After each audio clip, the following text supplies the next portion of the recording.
பேசு தமிழா பேசு நேயர்களுக்கு வணக்கம். மீண்டும் ஒரு முறை அண்ணனோடு ஒரு உரையாடல். அண்ணா வணக்கம். வணக்கம். கடந்த வீடியோல வந்து தென்காசி மற்றும் நெல்லைய பத்தி பேசியிருந்தோம். உங்களுடைய எக்ஸ்பீரியன்ஸ் எப்படி இருந்துச்சு? எங்களுடைய எக்ஸ்பீரியன்ஸ் எப்படி இருந்துச்சு பேசியிருந்தோம். இந்த தடவ கரூர் தொகுதி. கரூர் தொகுதியினுடைய அனுபவம் எப்படிண்ணா இருந்துச்சு? கரூர் அஃப்கோர்ஸ் கரூர்காரரே உட்கார்ந்திருக்காரு. இல்ல கரூர் வந்து ஒரு tough constituency. One more tough constituency தான். நான் என்னோட அனுபவத்த சொல்றதுக்கு முன்னாடி ஃபீல்டுல நெறைய துர்கபிரசாத் போயிட்டு கிட்டத்தட்ட 6 டேஸ் சர்வே பண்ணாங்க. ஆமா சார். ஸோ உன்னோட எக்ஸ்பீரியன்ஸ் எப்படி இருந்தது? பிகாஸ் ஏன்னா அந்த சர்வே வந்து நம்ம வந்து பப்ளிக் குடுக்கல. நம்ம கேண்டிடேட்காக எக்ஸ்க்ளூசிவா பண்ண சர்வே அது. ஸோ அந்த சர்வேவுடைய மூட் எப்படி இருந்தது? அதனுடைய அவுட்கம் உனக்கு எப்படி இருந்துச்சு? சார் நான் எங்கேயுமே பார்க்காத அளவுக்கு ஒரு சிட்டிங் எம்பிக்கு ஆன்டிகுமென்சி அங்கே கரூரில் தான் சார் அதிகமாக இருந்தது. ஓகே. இப்போ அங்கே இருக்கிற 6 தொகுதிகளுக்கும் நேரடியாக போய் வந்து சர்வே எடுத்ததில் அதுதான் நமக்கு தெரிஞ்சுது. அங்கே ஏடிஎம்கே கேண்டிடேட்டுக்கு என்ன ஒரு மைனஸாக இருந்ததுன்னா, ஒரு புதுமுகமாக இருக்கிறனால ஒரு பழைய முகத்தை யாராவது போட்டிருந்தா ஒரு விஜயபாஸ்கர் மாதிரி அந்த மாதிரி ஒரு சின்னசாமி அவங்க போன்றவர்கள்லாம் நின்றுருந்தா அங்கே ஒரு டஃப் கொடுத்துருக்கலாம் சார். ஏன் அவங்க நிக்காம விட்டாங்கண்ணா? இல்ல முக்காவாசி ஊர்களில் நிற்கவே இல்லை. இப்போ ஒரு உதாரணத்துக்கு வேலூர்ல கூட பார்த்தோன்னா கேசி வீரமணி தான் முதல்ல நிற்க போறாருன்னு சொன்னாங்க. பட் கடைசி நிமிஷத்துல வந்து துரைமுருகனுடைய எதிர்ப்பை சம்பாதிக்க வேணாம். ஏன்னா துரைமுருகனுக்கும் அவருக்கும் தொழில் ரீதியா ரொம்ப நெருங்கிய தொடர்புகள், கொடுக்கல் வாங்கல்கள் இருக்கு. 2 பேரும் ஒரே சமூகத்தை சேர்ந்தவர்கள், வன்னியர் சமூகத்தை சேர்ந்தவர்கள். ஏசி சண்முகத்துக்கே அவர் வேலை பார்க்கல. கேசி வீரமணி வந்து போன தேர்தலில் 2019 கேசி வீரமணி வேலை பார்த்திருந்தாருன்னா கண்டிப்பா ஏசி சண்முகம் ஜெயிச்சிருப்பாரு. ஆனா அவர் அப்படி இருந்துமே கம்மியான வாக்கு வித்தியாசம் தோத்தாரு. அதுவுமே நான் ஏற்கனவே சொன்ன மாதிரி வாணியம்பாடியில வந்து முஸ்லிம்களுடைய வாக்குகள்னால மட்டும்தான் தோத்தாரு. அப்படி பார்த்தா கேசி வீரமணிக்கு வந்து அங்கே வன்னியர் வாக்குகளை இம்பாக்ட் பண்ணுற அளவுக்கு ஒன்றுமே இல்லை அப்படிங்கிறது தெரியுது. கேசி வீரமணி வேலையே பார்க்காம அவரால் என்ன பண்ண முடிஞ்சதுன்னா லீடிங் எடுக்க முடிஞ்சது. அப்படின்னா ஏசி சண்முகத்தால் அந்த வாக்குகளை ஏதோ ஒரு வகையில் வாங்க முடியுது, அல்லது பாமக மூலமாகவோ வேறு ஏதோ ஒரு ஃபேக்டர் மூலமாகவோ அதை அவங்களால கேபிட்டலைஸ் பண்ண முடியுது. பட் ஏடிஎம்கேல இருக்கக்கூடிய வன்னியர் வாக்குகள்னு இருக்கு இல்லையா, அது வந்து விழவே இல்லை. அது எல்லாமே திமுகவுக்கு தான் விழுந்துச்சு. ஏன்னா கேசி வீரமணி வந்து ரொம்ப ஓப்பனாகவே இந்த எலெக்ஷனில் பாதி வேலைகள்லேருந்து வெளியேறிட்டாரு. ஏசி சண்முகத்துக்கு இந்த விதத்துலையும் ஒரு ஒத்துழைப்பு கொடுக்கல. இந்த வாட்டி அவர் தான் நிற்க போறாருனாங்க. அவர் நிற்கல. நிறைய முகங்கள், பல பேர் வந்து புதுமுகங்கள் தான் இந்த வாட்டி நின்னாங்க. ஒருவேளை 2026க்காக அந்த ரிசர்வ்ஸ் எல்லாம் பாதுகாக்கிறாங்களா சார்? இருக்கலாம் குட் பி. ஏன்னா இந்த தேர்தலில் ஜெயிச்சு ஒன்றும் ஆக போறது இல்லை. ஸோ அதனால இப்போதைக்கும் செலவு பண்ணிட்டு மறுபடியும் 2026 செலவுக்கு எங்க போறது, அதனால செலவுகளை சிக்கனப்படுத்தலாம் கூட நினைச்சிருக்கலாம். பட் கரூரை பொறுத்த வரைக்கும் நீ சொன்ன மாதிரி ஒரு ஸ்ட்ராங் கேண்டிடேட் போடலைனாலும் அது ஏடிஎம்கேக்கான ஒரு பிரசன்ஸ் இருக்கக்கூடிய கான்ஸ்டியூன்சிங்கிறத நம்மளால மறுக்க முடியாது இல்லையா? ஏடிஎம்கேவுடைய ஒரு ஸ்ட்ராங் ஃபோர்ட் அது. நம்ம கரூர்லாம் வந்து இன்னைக்கு பிஜேபி வளர்ந்துருக்கா இல்லையான்னு டிஸ்கஷன் அண்ட் டிபேட் பண்ணுறதுக்கே ஒரு பெரிய கட்ஸ் வேணும். ஏன்னா அதெல்லாம் வந்து ஒரு பக்கம் பார்த்தீங்கன்னா கேசிபி மாதிரி லெஜெண்ட்ஸோட ஆளுகைக்கு கீழே இருந்த ஒரு கான்ஸ்டியூன்சி. ஜோதிமணி, செந்தில் பாலாஜி, அண்ணாமலையுடைய ஹோம் டவுனு. இன்னொன்று அது ஒரு பெரிய சிக்கல் என்னன்னா, இப்போ பிஜேபி கேண்டிடேட்டாக என்ன செந்தில்நாதன் வந்து கரூர் மாவட்ட தலைவராகவே இருந்தாலும் எப்போதுமே நீ வந்து இப்போ ஒரு உதாரணத்துக்கு சொல்கிறேன், இப்போ கலைஞர் வந்து சிஎம்மாக இருப்பார். கலைஞர் ஏதோ ஒரு தொகுதியில் நின்று எம்எல்ஏ வாய்ப்பார். திருவாரூர் தொகுதிக்கு ஆனால் அவர் தான் அறிவிக்கப்படாத எம்எல்ஏ. ஏன்னா அவர் 3 மாதத்துக்கு ஒரு தடவை கிளம்பி இங்கேருந்து திருவாரூர் எக்ஸ்பிரஸில் போய் அங்கே இறங்கிடுவார். இறங்கினாருன்னு வச்சுக்கோயேன், போயிட்டு அங்கே ஊரில் உட்காந்துருப்பாரு. ஊரில் லோக்கல் இஷ்யூஸ், ஒட்டுமொத்த தஞ்சை மண்டலத்துடைய தளபதிகளும் வந்துருவாங்க. ஸோ அவருக்கு வந்து என்னன்னா, திருவாரூரில் ஒரு எம்எல்ஏ இருந்தாலுமே ஆக்டிங் எம்எல்ஏ வந்து யாருன்னா கலைஞராக தான் இருப்பார். ஏன்னா சிஎம்ஏ எங்க தொகுதியாங்கிற மாதிரி. இப்போ மாநில தலைவரே எங்க ஊர் அப்படிங்கிற போது கரூருக்குள்ளார அண்ணாமலை அப்படிங்கிற ஒரு நபருடைய உறவினர்களா இருக்கட்டும், அல்லது அவரே ஸ்ட்ரைட்டா ஆக்சஸ் பண்ணக்கூடிய ஆட்களா இருக்கட்டும், இவங்க அதிகமா இருக்கக்கூடிய ஒரு இடத்துல ஒரு மாவட்ட தலைவரா ஒரு பாஜக மாதிரியான ஒரு கட்சியில சர்வே ஆகிறதே கஷ்டம். அதை மேனேஜ் பண்றது வந்து செந்தில்நாதனுடைய டேலண்ட்னு தான் சொல்லணும். ஏன்னா அவர் அதிமுகவில் இருந்தவர், அரவக்குறிச்சியில் ஏற்கனவே போட்டியிட்டவர், தோல்வி அடைந்தவர். இந்த மாதிரி அவருக்கு ட்ராக் ஹிஸ்டரி வந்து ஜெயலலிதா சீட்டு கொடுத்து நின்றவர். ஓகே. ஸோ அதனால அவரால் வந்து இந்த இன்டர்னல் பாலிடிக்ஸ் இது எல்லாத்தையும் மீறி தாக்கு பிடிச்சி நிற்க முடிஞ்சதா நான் பார்க்குறேன். ஒரு மாவட்ட தலைவராக இல்லாமல் வேற யாரோ ஒருவருக்கு சீட்டு கொடுக்கப்பட்டிருந்தா கரூருக்குள்ளாரெல்லாம் இந்த ட்ராக்ஷனை கூட பில்டு பண்ணியிருக்க முடியாது அப்படின்னு தான் எனக்கு தோணுச்சு. பல இடங்களுக்கு நீ போகும்பொழுது what is the feedback? BJP பற்றி என்ன ஃபீட்பேக் இருந்துச்சு? பிஜேபி அர்பன்ல ரொம்ப ஸ்ட்ராங்கா இருக்காங்க சார். ஆனா இன்னும் அர்பன்னா நீ சொல்றது கரூர் டவுனுக்குள்ளார இல்ல சார், எல்லா ஊர்லயுமே ஒரு டவுன் ஏரியா. பட் அங்க அர்பனே கம்மி தானே? இல்ல கரூர், அரவக்குறிச்சி, வேடசந்தூர், கிருஷ்ணராயபுரம், நீ எதை நீ அர்பன் மீன் பண்ற? அர்பன்னா கரூர் சிட்டி சார். கரூர் விராலிமலையுமே, விராலிமலை, மணப்பாறை, இதான் 6 கான்ஸ்டிட்யூன்சி. முக்காவாசி எங்கெல்லாம் ரூரல்ல மோஸ்டா ஏடிஎம்கே சொன்னாங்க சார். விராலிமலை விஜயபாஸ்கர் இருக்கிறனால, விஜயபாஸ்கர் அங்க சிட்டிங் எம்எல்ஏ இருக்கிறனால அவரோட இம்பாக்ட் இருக்கு. மணப்பாறை எப்பவுமே அதுக்கு முன்னாடி மருங்காபுரம் இருந்தப்போ சரி, மணப்பாறை இருந்தப்போ சரி, ஏடிஎம்கேயோட ஃபோர்ட் அது. அந்த ரூரல் கான்ஸ்டிட்யூன்சில கொஞ்சம் பிஜேபி கம்மியா இருக்கு சார். ஆனா மத்தபடி அந்த கரூர் சிட்டில மோஸ்டா எப்பவுமே டிஎம்கே கோட் பண்றவங்க தான். அந்த ஷிஃப்ட் இருக்கிறதா நினைக்கிறேன் சார். டிஎம்கே முக்கியமான விஷயம் என்னன்னா, ஆன்டி இன்குபென்சி அதிகமாக வெளிப்படையாக தெரிந்த ஒரு தொகுதி. ஜோதிமணியை தாண்டி எனக்கு தெரிஞ்சு யாருக்கும் மக்கள் வந்து போற இடத்துல எல்லாம் வந்து செல்லும் இடமெல்லாம் சிறப்படிங்கிற மாதிரி அது வந்து அவங்களுக்கு ஒரே எதிர்ப்பு குரல்கள் எழும்பிய வண்ணம் இருந்தது. ஆனால் அவங்க ரொம்ப கூலாக அவங்க பாட்டுக்கு கேம்பெயின் பண்ணிக்கிட்டே தான் இருந்தாங்க. ஒரு பக்கம் போய் பார்த்தா இப்போ கேம்பெயின் முடிச்சதுக்கு பிறகு போய் கே நேருவை பார்த்து சால்வ போடுறாங்க, ஸ்டாலினை பார்த்து நன்றி சொல்கிறாங்க. ஜோதிமணி வந்து ஒரு மாதிரி ஒரு ஸ்ட்ராங் ஒரு வில் பவர் இருக்கக்கூடிய ஒரு லேடி, அதுலாம் மாற்றுக்கிறதே கிடையாது. இல்லைன்னா இவ்வளோ காலம்லாம் காங்கிரஸ் மாதிரியான ஒரு கட்சிக்குள்ளார இவ்வளோ கோஷ்டிகளுக்கு நடுவில் தன்னோட சீட்டையும் தக்க வைக்கணும், செந்தில் பாலாஜிக்கு எதிராக பாலிடிக்ஸ் பண்ணணும், அதுக்கெல்லாம் வந்து ஒரு மிகப்பெரிய ஒரு தைரியம் வேணும். என்ன சொல்றேன்? ஆமா சார். நம்ம இதற்கு முன்பாக வந்து இந்த எலெக்ஷன் முன்பாக நம்ம ஒரு வாக் பாப் எடுத்திருந்தோம். மக்களுடைய கருத்து என்னவா இருக்கு? கரூர்ல இருந்து தான் ஸ்டார்ட் ஆமா, பண்ணோம். கரூர்ல கரூர் தான் ஃபர்ஸ்ட் கான்ஸ்டிட்யூன்சி. அப்பவே அந்த மக்கள் என்ன சொல்லியிருந்தாங்க அப்படின்னா, திமுகவுக்கு தான் நீங்க சீட்டு தரணும்னு நாங்களே தலைமை கிட்ட சொல்லுவோம்.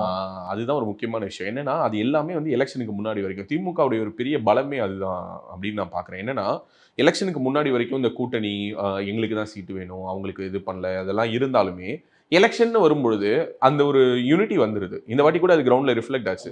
தேர்தலுக்கு முன்னாடி நம்ம எடுத்த வாக்ஸ் பாப்ல ஜோதிமணிக்கு ஓட்டு போட மாட்டோம், ஜோதிமணிக்கு நாங்க வேலை பார்க்க மாட்டோம்னு சொன்ன திமுக காரங்க கூட இல்லைங்க, எண்ட் ஆஃப் தி டே இது எங்களோட தொகுதி, இங்க போய் நாங்க தளபதியை விட்டு கொடுத்துறோம். அது இல்லாம அவங்களே என்ன சொன்னாங்கன்னா சார், லாஸ்ட் டைம் சொன்னாங்க இல்லையா, திமுகவுக்கு சீட் கொடுத்தா மட்டும்தான் நாங்க வேலை பார்ப்போம், காங்கிரஸ்க்கு வந்து ஒர்க் பண்ண மாட்டோம், ஓட் போட மாட்டோம்னு சொன்னவங்க கேட்டப்ப ரெண்டாவது என்ன சொன்னாங்கன்னா, அதிமுக ஜெயிக்கிறதுக்கு நாங்க காங்கிரஸை ஜெயிக்க வச்சுட்டு போறோம், இந்த மாதிரி தான் மனநிலை இருக்கு. இன்னொன்னு அங்க அதிமுகவை பொறுத்தவரை திரும்ப அது வந்து ஒரு பவர் சென்டரா உருவாகிறதுக்கான சாத்தியமே இல்லாத அளவுக்கு கரூர் மற்றும் அதை சுற்றி இருக்கக்கூடிய பகுதிகளுக்கு, ஒரு உதாரணத்துக்கு இப்போ எம்ஆர் விஜயபாஸ்கர் வந்து அங்கே வேலை பார்த்துருக்கணும், அவரும் மிக தீவிரமா வேலை பார்த்த மாதிரி நமக்கு தெரியல. விராலிமலை தொகுதிக்குள்ளார இப்போ ஒரு உதாரணத்துக்கு இப்போ 6 சட்டமன்ற தொகுதியுமே கவுண்டிங்ல அப்படிதானே வரும்.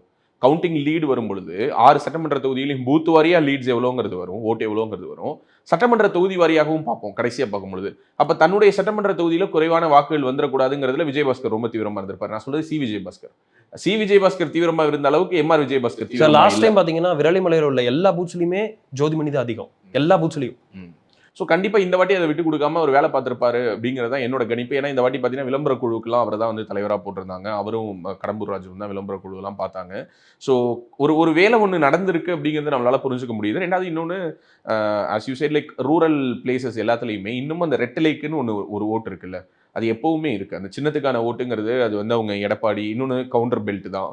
ஸோ மோஸ்ட்லி பார்த்தேன் அப்படின்னா அங்கே இருக்கக்கூடிய இந்த 6 சட்டமன்ற தொகுதிகள்லையுமே முத்திரையர் சமூகம், கவுண்டர் சமூகம், இன்னும் இந்த வேடசந்தர் அந்த சைட்லாம் பார்த்தீங்கன்னா கவுடாஸ் கன்னடா ஸ்பீக்கிங் பீப்புள் இருக்காங்க. கரூர் சிட்டிக்குள்ளார பார்த்தீங்கன்னா வெள்ளாளர் இருக்காங்க, சோழிய வெள்ளாளர் சமூகத்தை சேர்ந்தவங்க. 24 மனை தெலுங்கு சிட்டியார். ஆமா, 24 மனை தெலுங்கு சிட்டியார். குறிப்பாக அதே மாதிரி முத்திரையர் சமூகத்துக்கும் அங்கே நல்ல ஒரு கணிசமான ஒரு ஓட் பேங்க் இருக்கு. ஸோ ஓவராலாக பார்த்தோம்னா ஒரு மிக்சட் கம்யூனிட்டி. அதே மாதிரி முக்குளத்தூர்ல குறிப்பாக கல்லர் சமூகத்தை சேர்ந்தவங்க அதிகமாக இருக்கிறாங்க. இந்த மாதிரியான ஒரு அதே மாதிரி கொஞ்சம் இந்த 6 கான்ஸ்டியூன்சி மொத்தமாக சேர்த்து பார்த்தா வன்னியர்களுடைய எண்ணிக்கையும் கொஞ்சம் கணிசமான அளவில் இருக்கு. பட் இருந்தும் ஒரு கம்யூனிட்டி வந்து சிங்கிள் லார்ஜஸ்ட் கம்யூனிட்டி, இந்த கம்யூனிட்டி தான் இந்த ஒட்டுமொத்த ஓட்டையும் டிசைட் பண்றாங்க, வின்னிங்கை டிசைட் பண்றாங்கன்னு சொல்ல முடியாத ஒரு கான்ஸ்டியூன்சியா கரூர் இருக்கிறத நம்மளால பார்க்க முடியுது. ஏன்னா கரூருடைய சட்டமன்ற தொகுதியை எடுத்துக்கிட்டோம்னா, கரூர் அப்படிங்கிற ப்ராப்பர் சட்டமன்ற தொகுதிக்குள்ளார இந்த வெற்றி தோல்வியை தீர்மானிக்கக்கூடிய சக்தியா ஒரு 2-3 கம்யூனிட்டிஸ் தான் இருக்காங்க. ஓகே, மேஜரா ஈவன் தோ கரூரை வந்து ஒரு கவுண்டர் சமூகத்தினுடைய கொங்கு பெல்ட்டுக்குள்ளார நம்ம சேர்த்தோம்னாலும் it is not exactly a pure Kongu Vellalar Gounder domination இருக்கக்கூடிய ஒரு ஊர் கிடையாது. கொங்கு வேளாளர் கவுண்டர் சமூகத்தை சேர்ந்தவர்கள் பரவலாக வாழ்கிறார்கள். பட் எல்லா சமூகத்தை சேர்ந்தவர்களிடமும் அங்கே தொழில் இருக்குது, எல்லா சமூகத்தை சேர்ந்தவர்களிடமும் அங்கே வந்து பணம் இருக்கிற ஒரு சூழல் நம்மளால பார்க்குறோம். சில ஊர்களில் ஒரு குறிப்பிட்ட சமூகத்திடம் தான் பணம் இருக்கும், ஒரு குறிப்பிட்ட சமூகத்திடம் தான் தொழில் இருக்கும், அப்படியெல்லாம் இல்லை. பட் என்ன ஒரே ஒரு விஷயம்னா, ஜோதிமணி மேல இருந்த அந்த ஒட்டுமொத்த வெறுப்பையும் டிரான்ஸ்ஃபர் பண்றதுல பல சிக்கல்கள் இருந்ததை என்னால் பார்க்க முடிஞ்சது. ஏன்னா இப்போ நம்ம திரு செந்தில்நாதன் அவர்களுக்கு நம்ம இந்த ஒர்க் எடுக்கும் பொழுது நம்ம வந்து ஒரு வார் ரூம் போட்டு அவருக்கான வேலைகள் எல்லாம் செய்யும் பொழுது நம்ம உணர்ந்தது என்னன்னா, மாவட்ட தலைவருங்கிறதுனால அவரால் ஒட்டுமொத்த ஒர்க் ஃபோர்ஸையும் அவரால் டிப்ளாய் பண்ண முடிஞ்சது, அவரால் அந்த வேலைகளை செய்ய முடிஞ்சதுங்கிறத தாண்டி செந்தில்நாதன் என்ற ஒரு முகம் வந்து இன்னமும் வந்து பரவலாக சென்று சேராத ஒரு முகமாகத்தான் இருந்தது. இந்த ஒரு சேலஞ்ச் இருந்தது. இவந்தோ ஒரு அரவக்குறிச்சியில் கண்டெஸ்ட் பண்ணியிருந்தாலும், மாவட்ட பாஜக தலைவராக இருந்தாலுமே அவரை கொண்டுட்டு போய் எல்லா ஊர்களுக்கும் கொண்டுட்டு போய் அந்த முகத்தை கொண்டுட்டு போய் சேர்க்கறதுங்கிறது இருக்குல்ல. ஸோ அந்த ஒரு சேலஞ்சை நம்மளால பார்க்க முடிஞ்சது. அது ஜோதிமணிக்கு இல்லை. சரி, சொல்லுவாங்கல்ல, தெரியாத தேவதையை விட தெரிஞ்ச பேயே எவ்வளவோ மேல் அப்படிங்கிற மாதிரி மக்களுக்கு அந்த ஒரு மனநிலை இருக்கிறத பார்க்க முடிஞ்சது. இந்த பக்கம் தங்கவேல்னு ஒருத்தர், தங்கவேலையும் செந்தில்நாதனையும் விட ஜோதிமணிக்கு இருக்கக்கூடிய அந்த ஒரு ஃபெமிலியாரிட்டி வந்து ஜோதிமணிக்கு ஹெல்ப் பண்ணதை பல இடங்களில் பார்க்க முடிஞ்சது. ஏன்னா நிறைய இடங்கள் இந்த ஜோதிமணிங்கிற பேரை சொல்ல வேண்டிய அவசியமே இல்லாமல் இருந்தது. ஜோதிமணிக்கு மேலே இருக்கக்கூடிய ஒரு கிளீன் இமேஜா என்ன பார்க்கப்படுது அப்படின்னா, அஃப்கோர்ஸ் ஒன்று ஒரு பொண்ணு, ஒரு ஸ்ட்ராங் லேடி, அதே மாதிரி பெரிய அளவில் அவங்க வந்து பெரிய கரப்டடான ஒரு இமேஜ் அவங்களுக்கு இல்லை அப்படிங்கிறதும் ஒரு பெரிய ப்ளஸ்ஸாக இருந்தது. ஈவன் தோ நிறைய வேலையும் செய்யல, கரப்டும் பண்ணல அப்படின்ற மாதிரி. ஆமா எதுக்கோ ஜெயிச்சாங்க. ஆமா ஜெயிச்சாங்க. என்ன பண்ணாங்க அதெல்லாம் தெரியாது. அவங்களே கடைசியாக ஒரு வீடியோ போட்டு தான் சொன்னாங்க, நான் இதெல்லாம் பண்ணேன் உங்களுக்கு ஞாபகம் இருக்கா அப்படிங்கிற அளவுக்கு தான் தொகுதியுடைய ரீகால் ஃபேக்டர் இருந்தது. Again it's a tough constituency to contest. It's a tough constituency to propagate எல்லா விதத்துலையுமே. ஏன்னா பிரச்சாரமாக பார்த்தேன் அப்படின்னா வெறும் டிஜிட்டல் பிரச்சாரம் மட்டுமே கை கொடுக்கக்கூடிய ஒரு விதத்தில் இல்லை. கான்ஸ்டியூன்சியாக பார்த்தீங்கன்னா ரொம்ப வைடு. இந்த எட்ஜ்லேருந்து அந்த எட்ஜ் வரைக்கும் அட்மினிஸ்ட்ரேட்டிவ் டிஸ்ட்ரிக்ஸாக 2-3 அட்மினிஸ்ட்ரேட்டிவ் டிஸ்ட்ரிக்ஸ்குள்ளார கட்டாது. கண்ணா பின்னான்னு கலைச்சு போட்டிருந்தாங்க. சமீபத்தில் இந்த புதுக்கோட்டையெல்லாம் டிசால்வ் பண்ணப்பட்ட பொழுது திருச்சி கூட சேர்த்தாங்க. திருச்சியிலேருந்து கொஞ்சம் பகுதிகள், புதுக்கோட்டையிலேருந்து கொஞ்சம் பகுதிகள் இதுக்குள்ளார வந்துச்சு. இந்த மாதிரி பல்வேறு இந்த தொகுதி மறுசீரமைப்பில் கரூருடைய அந்த ஒட்டுமொத்த இந்த சிஸ்டமே வேற மாதிரி ஷஃபிள் ஆகியிருக்கு. ஸோ அது எல்லாத்தையுமே நம்மளால பார்க்க முடிஞ்சது. ஆனால் என்னன்னா கரூருடைய வளர்ச்சி வந்து மட்டுப்பட்டிருக்கு அப்படிங்கிறத அந்த மக்களால் உணர முடியுது. ஓகே, அதாவது என்னன்னா ஒரு 10 வருஷத்துக்கு முன்னாடி கரூர் இஸ் ஆல்மோஸ்ட் நியரிங் கோயம்புத்தூருங்கிற மாதிரி இருந்தது. கரூர் வந்து இன்னொரு கோயம்புத்தூர், நாமக்கல் வந்து இன்னொரு ஈரோடு, இப்படி தான் இருக்கும் அதனுடைய இதுவே. இவங்க போட்டி போட்டுட்டு வளர்ந்துட்டு இருந்தாங்க. சேலம் வளர்ந்த அளவுக்கு கரூர் வளரல. அதுதான் ரொம்ப முக்கியமான விஷயம். ஏன்னா சேலம், கரூர், நாமக்கல் இது எல்லாமே வந்து ஈரோடு, கோயம்புத்தூர், திருப்பூருக்கு அப்படியே ஒரு ரெப்ளிகா மாதிரி இருந்துச்சு. இந்த 3 ஊர்களும் பெரிய ஊர்கள்னா அந்த 3 ஊர்களுடைய ஒரு ரெப்ளிகா தான் இந்த 3 ஊரும். அங்கே பெரிய பெரிய தொழில்கள்லாம் இருந்துச்சுன்னா இங்கே சிறு சிறு தொழில்களோ இல்லை வேறு வகையான தொழில்களோ ஆல்மோஸ்ட் இந்த 3த்துக்குமான ஒரு ப்ராக்சி மாதிரி தான் இந்த 3 ஊரும். ஈரோடு, கோயம்புத்தூர், திருப்பூருக்கு அப்படியே ப்ராக்சி போட்டோம்னா அது வந்து கரூர், நாமக்கல், சேலம். ஆனால் அது எப்படி ஆயிடுச்சுன்னா இந்த 3 ஊர்களில் சேலத்தினுடைய வளர்ச்சி அளவுக்கு நாமக்கலும் பின்தங்கிடுச்சு, நம்மளால கண்கூட பார்க்க முடியுது. கரூரும் பின்தங்கிடுச்சு. Salem is better than Karur and EPS ஃபேக்டர்னாலே சார் அஃப்கோர்ஸ் அது நம்மளால மறுக்க முடியாது. ஏன்னா ஒரு முதல்வருடைய ஒரு ஊர் அப்படிங்கிற பொழுது ஆட்டோமேட்டிக்காக அந்த ஒரு வளர்ச்சியை நம்மளால பார்க்க முடிஞ்சது. ரெண்டாவது சேலம் வந்து கம்பேரிட்டிவ்லி மற்ற எல்லாத்தை விட ஒரு டச் பாயிண்டாகவும் மாற ஆரம்பிச்சது. For example Chennai to Salem ஏற்கனவே இங்கே ஹைவேஸ் இருந்ததுனாலுமே சேலத்தை நோக்கி அந்த வளர்ச்சிக்கான வாய்ப்புகளும் கம்பேரிட்டிவ்லி காமர்ஸ் ரிலேட்டடான விஷயங்களும் அங்க சேலம் ரயில்வே ஸ்டேஷன் கோட்டமா வந்துருச்சு சார். அதனால அதுவும் ஒரு முக்கியமான ஒரு காரணம். ரயில்வே கோட்டம் அங்க வந்தது ஒரு முக்கியமான காரணம். அதை தாண்டி கரூருக்குள்ளார ஒரு ஸ்டாக்னேஷன் வந்ததை நம்மளால பார்க்க முடிஞ்சதுன்னு சொல்றேன். எவிட்டபிளா நமக்கு அது ரொம்ப நல்லாவே தெரியுது. 10 வருஷத்துக்கு முன்னாடி கரூரை எப்படி பார்த்தோமோ அந்த ஒரு வேகம் இன்னைக்கு ஒரு பின்தங்கிய நிலையில இருக்கிறத பார்க்க முடிஞ்சது. மக்கள் கிட்ட ஒரு பெரிய ஒரு சேஞ்சுக்கான ஒரு தேர்ஸ்ட் இருக்கும்ல, அதாவது நம்ம ஒரு மாத்தி போட்டே ஆகணும் அப்படிங்கிற ஒரு கோபமோ வெறியோ ஒரு பாயிண்ட் வரைக்கும் உருவாகவே இல்லை. ஜோதிமணி பிடிக்கல, ஜோதிமணி எதுவும் செய்யலை, இந்த வாட்டி ஜெயிச்சாலும் ஜோதிமணி பெருசா எதுவும் பண்ண போறது இல்லை அப்படிங்கிறதெல்லாம் தாண்டி ஏன் பிஜேபிக்கு வாக்களிக்கணும் அப்படிங்கிறதுக்கான ஒரு பெரிய காரணம் இல்லாத ஒரு தன்மையை நம்மளால பார்க்க முடிஞ்சது. ஈவன் தோ அண்ணாமலையுடைய ஹோம் டவுனா இருந்தாலும் செந்தில்நாதன் மாதிரியான ஒரு கேண்டிடேட், ஒரு மாவட்ட தலைவர், ஒட்டுமொத்த மாவட்டத்தினுடைய ஒர்க் ஃபோர்ஸையும் அவரால் இறக்கி விட முடிஞ்சது. இன்னும் சொல்ல போனால் பழனியிலிருந்து கனகராஜன் சொல்லிட்டு அவர் வந்து ஒரு தீவிரமான ஒரு ஆர்எஸ்எஸ்காரர். நான் ஏற்கனவே கூட என்னோட வீடியோவில் சொல்லியிருப்பேன். பிஜேபி ஜெயிக்குது அப்படின்னா அதுக்காக என்ன மாதிரியான வேலைகளையும் செய்வதற்கு யோசிக்காத ஒரு நபர், மிக தீவிரமான ஒரு களப்பணி ஆற்றக்கூடியவர். அவருடைய டீம், அவர் தான் அந்த தொகுதிக்கான பாராளுமன்ற பொறுப்பாளர். இவ்வளோ பேர் இருந்தும் கூட அந்த தொகுதிக்குள்ளார ஒரு சேலஞ்சை நம்மளால பார்க்க முடிஞ்சது. என்னை பொறுத்த வரைக்கும் அது எதனால சாத்தியப்பட்டதுன்னு நான் நினைக்கிறேன்னா, it's not because of Jothimani. Senthil Balaji இல்லை என்றாலும் செந்தில் பாலாஜி இருந்தால் என்ன நடக்குமோ அதை நடத்தி காட்டுவதற்கு அங்க ஒரு டீம் இருக்காங்க. அதுதான் அந்த பார்ட்டியுடைய ஸ்ட்ரக்சர். ஒருவேளை செந்தில் பாலாஜி இருந்திருந்தா பேச்சுக்கு இடம் இல்லை போலயே. இல்ல, செந்தில் பாலாஜி இருந்திருந்தா பேச்சுக்கு இடம் இல்ல ஜோதிமணிக்கு இடம் இல்ல. திமுக கேட்டு வாங்கிட்டு இருப்பாங்கன்றீங்க? கண்டிப்பா திமுக நிச்சயமா கேட்டு வாங்கியிருப்பாங்க. இந்த சீட்டை வந்து விட்டு கொடுத்துருக்க மாட்டாங்க. ஜோதிமணிக்கு வந்து மேபி திருச்சி கூட கொடுத்துருக்கலாம்.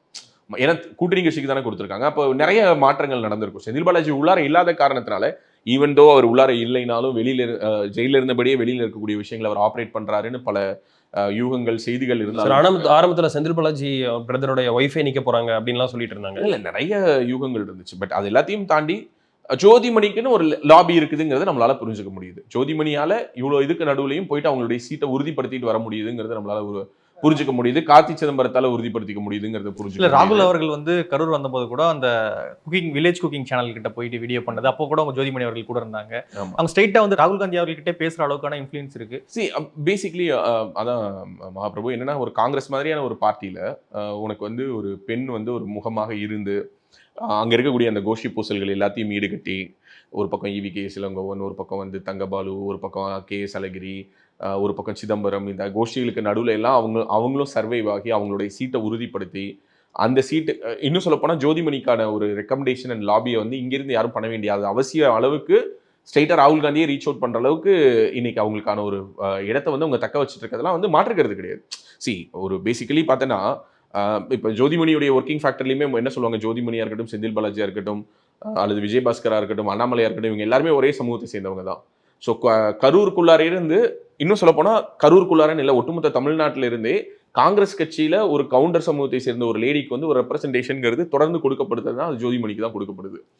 மாற்றுக் கட்சிகள் இப்போ பிஜேபிக்குள்ளார வந்து இன்னைக்கு மாநில தலைவர் கவுண்டரா இருக்கிறாரு ஒரு வானதி சீனிவாசன் இருக்கிறாங்க.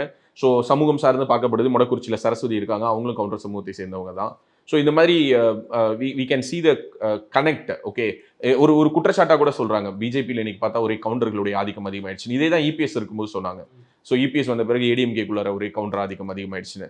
பட் காங்கிரஸ் மாதிரியான ஒரு பார்ட்டிக்குள்ளார யூ டோன்ட் ஹேவ் த என்ன சொல்றது grounds to comment it on ஒரு கம்யூனிட்டி பேசிஸ். என்னைக்குமே காங்கிரஸ் கட்சியில தலைமை பொறுப்பில் அழகிரி இருந்த உடனே அது ஒட்டுமொத்தமாக யாதவர் கட்சி அது மாறினதா சரித்திரம் கிடையாது. தங்கபால் இருக்கும் பொழுது அது ஒட்டுமொத்தமாக ஒரு முதலியார் சமூகத்தை சேர்ந்த ஒரு கட்சி அப்படின்னு மாறினது கிடையாது. அதற்கு முன்பாக இருந்த பல தலைவர்கள் இருந்த பொழுதுமே, திண்டிவனம் ராமமூர்த்தி இருந்த பொழுது அது வன்னியர் சமூகத்தினுடைய கட்சின்லாம் அது மாறினது கிடையாது.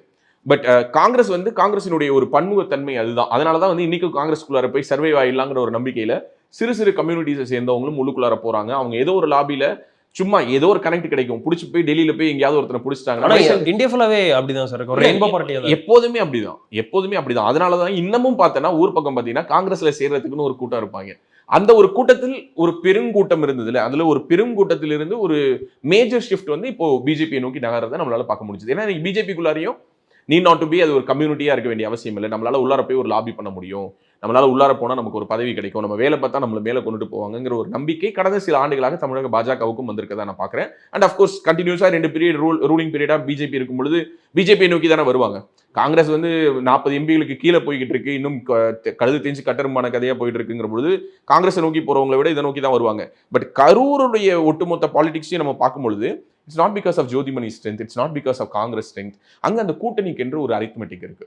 ஓகே, அந்த கூட்டணிக்குள்ளார இருக்கக்கூடிய ஒவ்வொரு கட்சிக்கும், ஃபார் எக்ஸாம்பிள் அங்க இருக்கக்கூடிய ஒரு ஜவாஹிருல்லாவுடைய ஒரு பார்ட்டிக்கோ, அங்க இருக்கக்கூடிய ஒரு இந்திய யூனியன் முஸ்லீம் லீக்குக்கோ, அங்க இருக்கக்கூடிய கொங்கு நாடு மக்கள் தேசிய கட்சிக்கோ, விடுதலை சிறுத்தைகள் கட்சிக்கோ, ஏன்னா அங்க இருக்கக்கூடிய பழைய சமூக மக்களுடைய வாக்குகள் எல்லாத்தையும் அறுவடை பண்றதுக்கு திருமாவளவன் எனக்கு தெரிஞ்சு ஜோதிமணிக்கு போய் பிரச்சாரம் பண்ண மாதிரி நான் ஒரு ஃபுட்டேஜ் கூட பார்க்கல. எனக்கு தெரிஞ்சு திருமாவளவன் எந்த ஊருக்குமே போன மாதிரி சிதம்பரத்தில் மட்டும்தான் அவர் ஆல்மோஸ்ட் அவருடைய தொகுதியை தான் அவர் ஃபோக்கஸ் பண்ணி சுத்தி வந்ததாக நான் பாக்குறேன்.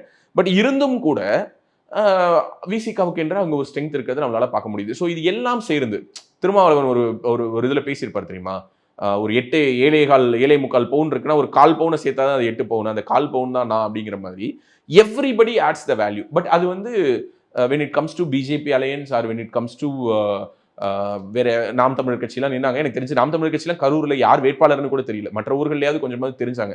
உனக்கு யாரும் ஞாபகம் இருக்கு? கருப்பையான்னு சொல்ற கேண்டிடேட் சார் 2019 வருது. அதுதான் ஒரு பெரிய ஒரு ரெகக்னைசிங். ஃபார் எக்ஸாம்பிள் இப்போ தென்காசியில் இசைமதிவாணனுடைய ஒரு பிரசன்ஸ் தெரிஞ்சுது, ஒரு மயிலாடுதுறையில காளியம்மாள். ஸோ இந்த மாதிரி நமக்கு சொல்றதுக்கான ஒரு முகங்களா தெரிஞ்சாங்கல்ல, அந்த மாதிரியான ஒரு நம்பர் அங்க இல்லை. ஸோ அதனால I feel the fight is between Jothimani and Senthilnathan. ADMK உடைய ஓட் அப்படிங்கிறது ஸ்டாண்டர்டான ஒரு ஓட்டு.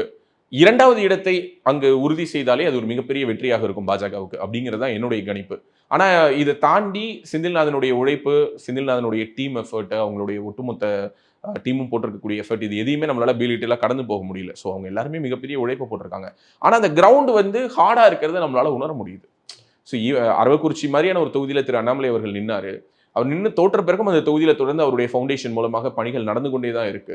ஆனா திரும்ப அண்ணாமலை அவர்களே திரும்ப போயிட்டு அரவக்குறிச்சியில நிப்பாரா அப்படின்னா நிக்க மாட்டாரு, 200% நிக்க மாட்டாரு. ஏன்னா அரவக்குறிச்சி அப்படிங்கிறத ஒரு தொகுதியா எடுத்து பார்க்கும் பொழுது அதுக்குள்ளார பிஜேபியை கொண்டுட்டு போய் சேர்க்கறதுக்கான அந்த ஒரு ஒர்க் ஃபோர்ஸ் இருக்குல்ல, அது வந்து நீ ஒரு 5 அசம்பிளியில போட வேண்டிய ஒர்க் ஃபோர்ஸை கொண்டு போய் போட்டினா தான் உன்னால கொண்டுட்டு போய் சேர்க்க முடியும். So that is how the ground reality is. Muslim population அதிகமா இருக்கு. Not only Muslim population. See, basically நான் சொல்றேன், பிஜேபி is still ஒரு ரூரல் ஒரு பார்ட்டியா இன்னும் தமிழ்நாட்டில் அது மாறவில்லை. அது இந்த எலெக்ஷன் ரிசல்ட்ஸும் நமக்கு உணர்த்தும் அப்படிங்கிறது தான் எனக்கு தோணக்கூடிய விஷயம். என்னன்னா பிஜேபி வளர்ந்திருக்கு, மாற்று கருத்தே கிடையாது. அதை யார் வேணாலும் ஒத்துப்பாங்க, அதை திமுகவை சேர்ந்தவர்களும் ஒத்துக்கொள்வார்கள். ஆனால் இவர்கள் எல்லோரும் சொல்வது போல, இவர்கள் எல்லோரும் எதிர்பார்ப்பதை போல, இவர்கள் எல்லோரும் ஆசைப்படுவதை போல, நான் உட்பட எல்லோரும் விரும்புவதை போல ஒரு டிராஸ்டிக்கா ஒரு டெக்டானிக் ஷிஃப்ட் அப்படி இப்படிலாம் சொல்றாங்களா, அந்த மாதிரி நடந்திருக்கானா? அது அப்படி நடந்ததாக நம்மளால கணிக்க முடியல. பட் டு பி ஃப்ராங்க், செந்தில்நாதனை தவிர வேறு யாரை பாஜக அங்கு வேட்பாளராக நிறுத்தி இருந்தாலும் இப்போது வாங்கக்கூடிய ஓட்டுகளை கூட அவர்களால் வாங்கியிருக்க முடியாது. இதை எல்லாத்தையும் தாண்டி மக்கள் இதை எப்படி பார்த்திருக்காங்க அப்படிங்கிறது நம்மளால கணிக்கவே முடியாது. ஏன்னா எல்லா சர்வேஸ், எல்லா ரிப்போர்ட்ஸ்லையுமே Karur is always favourable towards ஜோதிமணிங்கிற ஒரு ரிசல்ட்டை தான் எல்லாருமே கொடுத்துருக்காங்க. இப்போ திருநெல்வேலியோ இல்லை வந்து கோயம்புத்தூரோ இல்லை கன்னியாகுமரியோ இந்த மாதிரி ஏதோ ஒரு 4-5 தொகுதிகளை இப்போ தருமபுரியை சொல்கிறாங்க, தேனி சொல்கிறாங்க, ராமநாதபுரம் சொல்கிறாங்க. இப்படி இதெல்லாம் ஜெயிப்பதற்கான வாய்ப்பு இருக்கக்கூடிய தொகுதிகள்ங்கிற பட்டியலில் எந்த தொகுதி வரவே இல்லை? கரூர் வரவே இல்லை. ஸோ அப்போது இந்த தொகுதி ரொம்ப டஃப்பான தொகுதின்னு தெரிஞ்ச ஒருத்தரங்க நிற்கணும், முழுமூச்சாக செயல்படணும், டெய்லி களத்துக்கு போகணும், கொஞ்சம் கொஞ்சமாக அந்த ஓட்டுகளை வந்து தன் பக்கம் திருப்பணும் அப்படிங்கிறதே ஒரு சேலஞ்ச் தான் இல்லையா? ஒரு உதாரணத்துக்கு இப்போ சிதம்பரத்தில் போயிட்டு ஒருத்தங்க நிற்கிறாங்கன்னா, சிதம்பரத்தில் திருமாவளவன் மாதிரியான ஒருத்தங்களை எதிர்கொள்ளும் பொழுது கார்த்திகேயனுக்கு நேச்சுரலாக என்ன தோணும்? சிதம்பரத்துல திருமாவளவனுக்கு பிரச்சாரம் பண்றதுக்கு ஒட்டுமொத்த தமிழ்நாடே போகுது. கமலஹாசன் போறாரு, முதல்வர் போறாரு, எல்லாரும் போயிட்டு பிரச்சாரம் பண்றாங்க. உதயநிதி போயிட்டு 6 லட்சம் ஓட்டுல ஜெயிக்க வைங்கிறாரு. கமலஹாசன் ஒரு படி மேல போயிட்டு 10 லட்சம் ஓட்டுகள் வித்தியாசத்துல ஜெயிக்க வைக்கணுங்கிறாரு. சார் ஓட்டே 13 லட்சம் தான். அந்த மாதிரி இவ்வளவு விஷயங்கள் நடக்கும் பொழுது அங்க நிக்கிறவங்களுக்கே மாறலா ஒரு ஷேக் இருக்கும்ல. என்னடா பண்ண போறோம் அப்படின்னு ஒண்ணு இருக்கும் இல்லையா? சோ அந்த மாதிரியான ஒரு மீட்டருக்குள்ளாரெல்லாம் போகாம ரொம்ப கட்டோட அதை எதிர்கொண்டாரு. அது ரொம்ப ஒரு கட் ஃபீல், அதுக்கு ஒரு ஸ்ட்ராங்கான ஒரு இது. அது மேபி அதையுமே நான் எப்படி எடுத்துக்கிறேன்னா, அதிமுகவில் இருந்து அவர் கற்ற ஒரு பாடம். ஒரு தேர்தலில் எப்படி எதிர்கொள்ளணும், ஜெயிக்கிறோமோ தோக்குறோமோ அந்த களத்தில் நின்று சண்டை செய்யணும்னு ஒரு மேட்டர் இருக்குல்ல, அந்த ஒரு விஷயத்த மிக தெளிவாக செய்திருப்பதாக நான் பார்க்குறேன். ஜோதிமணி அவங்க மேல உள்ள ஆன்டி கமெண்ட்ஸ் ஓட்ஸ் ரெண்டா பிரிஞ்சதுன்னு நினைக்கிறீங்களா? 200%. இப்போ ஒரு உதாரணத்துக்கு நான் சொல்றேன், கரூர் ஒரு மிக முக்கியமான ஒரு ஸ்டடியா இருக்கும். எப்போனா இந்த எலெக்ஷன் முடிஞ்ச பிறகு அதிமுக பாஜக கூட்டணி உறுதியாக இருக்கும் பட்சத்துல இந்த தொகுதியை அவர்கள் வென்றிருப்பார்கள். ஏன்னா இல்ல பல தொகுதியில வென்றிருப்பாங்க. இல்ல பல தொகுதிகளில் வென்றிருப்பாங்க. அதுல இந்த தொகுதியில உறுதியா வென்றிருப்பாங்க. ஏன்னா சார் ஒருவேளை அப்ப 2 பேரும் ஏடிஎம்கே பிஜேபி அலைன்ஸ் இருந்ததுன்னா ஸ்டாலின் அந்த நரேட்டிவே மாத்தி செட் பண்ணிருப்பார்ல சார்? இல்ல என்ன மாத்திருக்க முடியும்? ஒரு ஆன்டி மோடியை 2019 எடுத்துட்டு போன மாதிரி இந்த வாட்டி ரொம்ப அவங்க தான் எடுத்துட்டு போனாங்க. இந்த வாட்டி அவங்க அதே தான் எடுத்துட்டு போனாங்க. அதே 29 பைசாவை காட்டினாரு. போன வாட்டி காட்டின அதே சிங்கிள் தானே. சிங்கிள் கூட ஆனா அந்த அளவுக்கு இந்த டைம் இல்லையோன்னு தோணுது. அது அதுதான் நான் சொல்ல வரேன். அந்த அளவுக்கு ஏன் அது இல்ல அப்படின்னா, களத்துல அது இல்லங்கிறத அவங்க உணர்ந்துக்கிட்டாங்க. அதனால அதை அவங்க எடுத்துட்டு போல. மறுபடியும் இந்த வாட்டியும் திரும்ப போயிட்டு அதே மோடி அதே. ஒருவேளை ஸ்டாலின் அவர்கள் என்ன நினைக்கிறாருன்னா, கொஞ்சம் பிஜேபி இந்த 2024 எலெக்ஷன்ல கொஞ்சம் growth ஆன மாதிரி காமிச்சா அது ஏடிஎம்கேக்கு நெகட்டிவா முடியும். 2026ல ஈஸியா நம்ம ஜெயிச்சிடலாம் நினைக்கிறோம். நான் சொல்றேன், எப்போதுமே திமுக பாஜக வளர்வதை விரும்புகிறது. ஏன்னா திமுக எப்போதுமே சித்தாந்த ரீதியிலான ஒரு சண்டையை வளர்த்து விடுவதில் அவர்களுக்கு மிகப்பெரிய ஒரு ஆதரவு நிலைப்பாடு அவங்களுக்கு எப்பவுமே இருந்திருக்கு. அது இப்போ இல்லை, அவங்களோட அரசியலுடைய தொடக்க காலத்திலிருந்தே அவங்க நரேட்டிவா அவங்க தான் செட் பண்ணியிருக்காங்க. நான் அதை பலமுறை சொல்லியிருக்கேன். 1967 அவங்க ஆட்சிக்கு வரதுக்கு முன்பு தொடங்கி 1949 கட்சி ஆரம்பிச்சதுலேருந்து 18 வருஷம் அவங்களுடைய அந்த பீரியட்ல கூட அவங்க தான் நரேட்டிவ் செட் பண்ணியிருக்காங்க. அது என்ன நரேட்டிவ்? ஹிந்தி எதிர்ப்பா இருந்தாலும், பிராமண எதிர்ப்பா இருந்தாலும், ஆரிய எதிர்ப்புன்னு அதுக்கு பேர் வச்சதா இருக்கட்டும், காங்கிரஸ் இல்லாத தமிழ்நாடுங்கிறது கோஷமா இருக்கட்டும், இது அனைத்தையுமே அவங்க தான் செட் பண்ணியிருக்காங்க. முதல் தடவை திமுகவுக்கு எதிரான ஒரு நரேட்டிவை செட் பண்றதுக்கான ஒரு வாய்ப்பே சமீப கால தேர்தல்கள் தான் நம்ம கண்ணுக்கு புலப்படுறதையும் நம்ம பார்க்குறோம். நான் ஏற்கனவே சொன்னதை நான் திரும்பவும் சொல்றேன், தமிழ்நாட்டினுடைய தேர்தல்களில் மக்கள் 2 விதத்தில் தான் வாக்களித்திருக்கிறார்கள். ஒன்று திமுகவுக்கு ஓட்டு போடணும், இன்னொன்று திமுகவுக்கு ஓட்டு போடக்கூடாது. திமுகவுக்கு ஓட்டு போடக்கூடாதுன்னு நினைக்கிறவங்க தான் யாருக்கு போட்டிருக்காங்க? அதிமுகவுக்கு போட்டிருக்காங்களே தவிர அதிமுக வெல்ல வேண்டும் என்று வாக்களித்த ஒரே ஒரு காலகட்டம் எம்ஜிஆர் அவர்கள் இருந்த காலகட்டம். மற்றபடி எப்போதுமே அவங்க திமுக வேணாம். ஃபார் எக்ஸாம்பிள் 96 to 2001 திமுக வேண்டாம், அதனால அதிமுக ஓட்டு போடுறாங்க. மறுபடியும் 2001 to 6 ஜெயலலிதா வேண்டாம், அதனால யாருக்கு மறுபடியும் ஓட்டு போடுறாங்க? திமுக ஓட்டு போடுறாங்க. ஸோ அந்த பாலிடிக்ஸ் வந்து ஒரு பைபோலார் பாலிடிக்ஸா மட்டும் தான் இருந்திருக்கு. அதுக்குள்ளார ஒரு 3வது அப்படிங்கிற ஒரு ஆப்ஷனை உருவாக்கின விஜயகாந்த் மாதிரியான ஒரு நபரே கடைசி நிமிஷத்துல அதே நீரோட்டத்துல போய் கலக்க வேண்டிய ஒரு சூழலுக்கு இங்க இருக்கக்கூடிய ஊடகங்களும் இங்க இருக்கக்கூடிய பொலிட்டிக்கல் சினாரியோவும் ஒரு ப்ரெஷரை கொடுக்கும். சார் அப்ப இந்த 2021 to 2026 மக்களுக்கு திமுக ஒரு ஆன்டி கமெண்ட்ஸ் இருக்குன்னா திமுக வேணாம்னு நினைப்பாங்க. ஆனா அந்த ஓட்ஸ் பிஜேபிக்கு போயிடுச்சுன்னா திமுக ஜெயிச்சிரும் நினைப்பாங்க இல்லையா? சொல்ல வரேன் என்னன்னா, இந்த 24 உடைய ரிசல்ட்ஸ் வந்து பல பேருக்கு பல ஐ ஓப்பனரா இருக்கும். அந்த ஐ ஓப்பனருங்கிற பொழுது அவங்க கண்ணை திறந்து பார்ப்பாங்களாங்கிறதுல தான் விஷயம். அது அண்ணாமலையா இருக்கலாம், அது எடப்பாடியா இருக்கலாம், அல்லது ஓ பன்னீர்செல்வமா இருக்கலாம், டிடிவி தினகரனா இருக்கலாம். எல்லோருக்குமே தங்களுடைய பலம் என்ன என்பதை உணர்த்தக்கூடிய ஒரு தேர்தல் முடிவுகளாக இந்த தேர்தல் முடிவுகள் இருக்கும். அவங்களுக்கு தன்னை பத்தின ஒரு ஒப்பீனியன் இருக்கும் இல்லையா? இப்போ என்கிட்ட கேட்டேன்னா நான் வந்து 4 பேர் அடிப்பேன் அப்படின்னு சொல்லலாம்.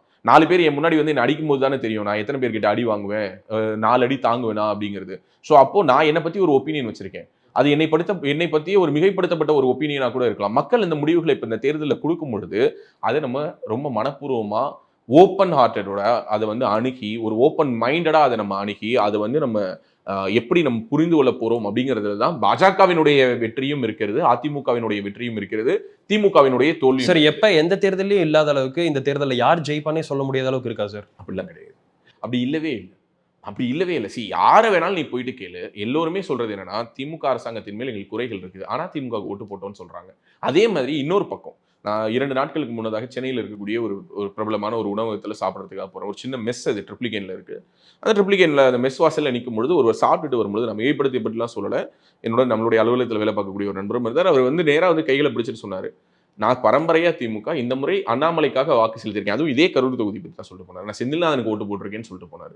ஸோ அப்படின்னா அந்த ஷிஃப்ட் நடந்திருக்கு. எதிர்பார்க்கக்கூடிய ஷிஃப்ட் இல்லை. இந்த ஒருத்தர் சொல்லக்கூடிய இந்த 2 ஓட்டு இருக்குல்ல, அது தேர்தலுடைய வெற்றி தோல்வியை தீர்மானிக்காது இல்ல.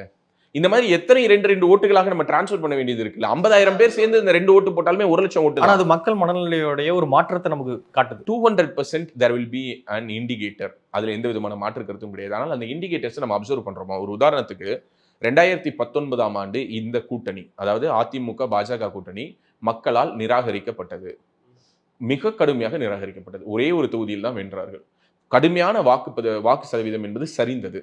அதுவே 2021 தேர்தலில் இந்த கூட்டணியை மக்கள் அங்கீகரித்தார்கள். To some extent. What extent? 75 தொகுதிகள் வரை இந்த கூட்டணிக்கு மக்கள் கொடுத்தார்கள். இந்த கூட்டணியை ஒட்டுமொத்தமாக புறந்தள்ளணும் அப்படின்னா ஒட்டுமொத்தமாக புறந்தள்ளி இருக்கணும். அப்படி புறந்தள்ளல. பாஜகவுக்கும் 4 சட்டமன்ற உறுப்பினர்களை கொடுத்தார்கள். முன்னேற்ற கழகத்துக்கு 65 சட்டமன்ற உறுப்பினர்கள். எம்பி எலெக்ஷனுக்கு போடப்பட்ட ஓட்டு, எம்எல்ஏ எலெக்ஷன். அதுதான் நான் திரும்பவும் சொல்றேன். அப்படின்னா மறுபடியும் இந்த எலெக்ஷன்ல நீ அதை அப்படி பிரிச்சு பார்க்க கூடாது. இந்த கூட்டணிக்கு போடப்பட்ட ஓட்டு தான் 2019 இந்த கூட்டணிக்கு போடப்பட்ட ஓட்டு, 2021 இந்த கூட்டணிக்கு போடப்பட்ட ஓட்டு. இந்த கூட்டணி தொடர்ந்து இருந்தால் 2024 கண்டிப்பா மக்களுடைய அக்செப்டன்ஸ் லெவல் இன்னும் கொஞ்சம் அதிகமாக தான் இருந்திருக்கும். ஒரு உதாரணத்துக்கு சொல்றேன்.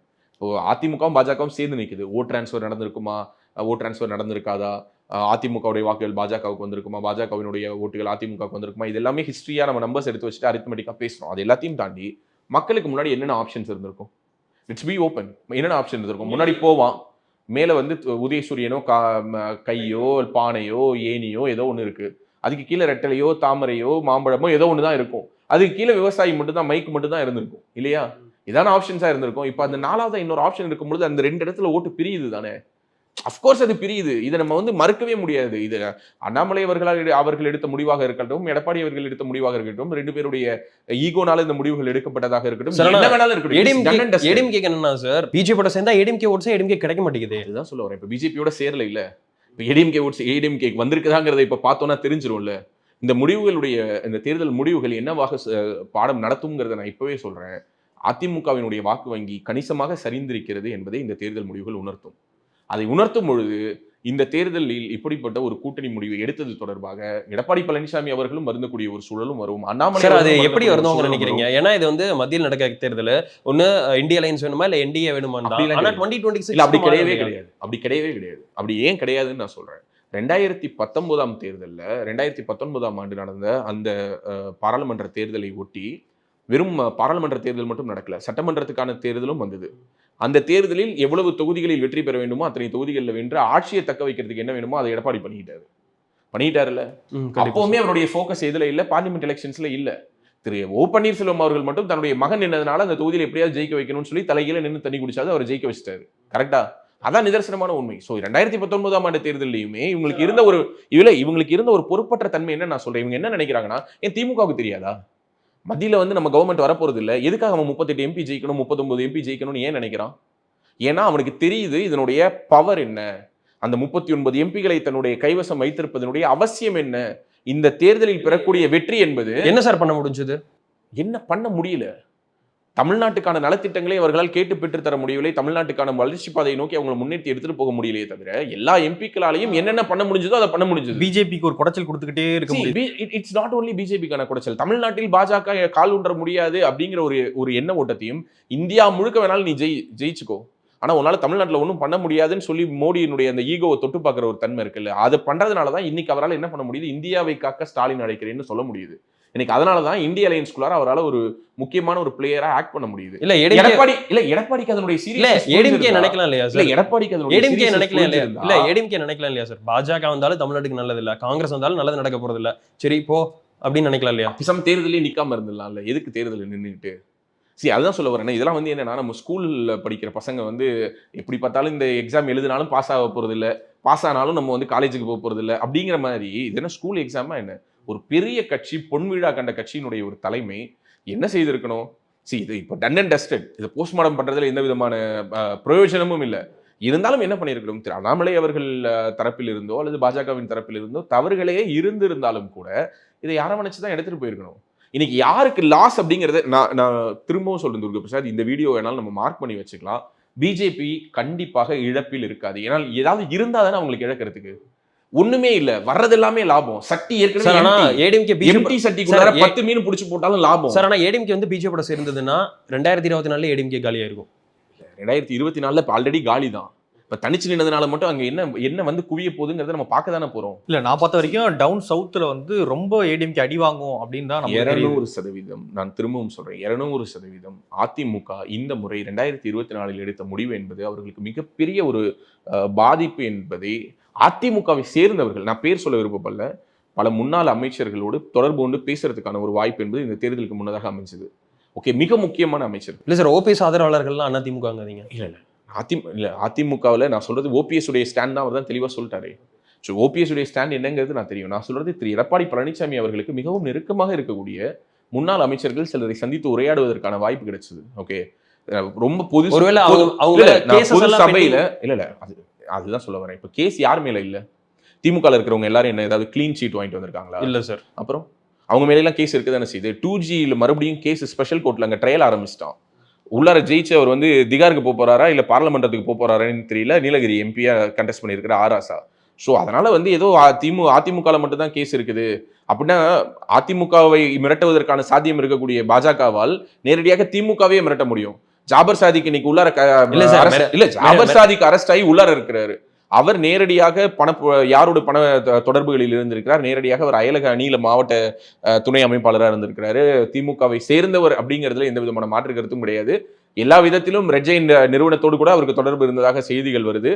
ஸோ பிஜேபி அவங்களுடைய பவர்ஸை மிஸ்யூஸ் பண்ணி முடக்கணும்னு நினைச்சா அவங்க அதிமுக பலம் இல்லாமல் இருக்கக்கூடிய அதிமுகவை முடக்க வேண்டிய அவசியம் இல்லை. பலமோடு இருக்கக்கூடிய திமுகவே அவர்கள் முடக்கலாம். அது கிடையாது. நான் என்ன சொல்ல வரேன், crux of this discussion, AIADMK இந்த முறை எடுத்த இந்த முடிவை நினைத்து வருத்தப்படாத முன்னாள் அமைச்சர்கள் கிடையாது. அவங்களுடைய தாட் ப்ராசஸ் என்னன்னா ஒரே ஒரு விஷயம் தான், சென்ட்ரல்ல மோடி, நீ சொல்ற மாதிரி தான், சென்ட்ரல்ல மோடி வரப்போறாரு, அவங்க கூட நின்று தோப்போம், தோக்குறதையாவே இருக்கட்டும், அவங்க கூட நின்று தோத்தோம் அப்படின்னா ஒரு வின்னிங் அலையன்ஸை இது வந்து என்ன சொல்லுவாங்கன்னா அந்த கழுத்து இல்லாத என்ன தலையில்லாத கோழிங்குவாங்கல்ல, அந்த மாதிரி யாருன்னு சொல்லி வாட் இஸ் த ப்ரொபகேண்டா.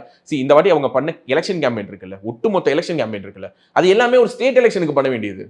இப்ப எல்லாத்தையுமே இப்ப பண்ணிட்டீங்க. 2026 என்ன சொல்லுவீங்க? தாலிக்கு தங்கம் கொடுத்ததை எடுத்துட்டாங்க. மிகச்சிறந்த விளம்பரங்கள், அருமையான விளம்பரங்கள், நான் பாராட்டுறேன், ஐடிவிங்க பாராட்டுறேன், ராஜசத்தியனை பாராட்டுறேன், பல கோடிகள் செலவு செஞ்சதற்காக கேள்விப்பட்டேன். ஸோ பல கோடிகள் செலவு செஞ்சு விளம்பரங்கள் கொடுத்த அஇஅதிமுகவினுடைய தகவல் தொழில்நுட்ப அணியினுடைய விளம்பரங்கள் அருமை. ஆனா என்ன, what is the outcome? Sir இப்ப என்னன்னா வாட் இஸ் த அவுட்கம் நான் கேட்கிறேன்.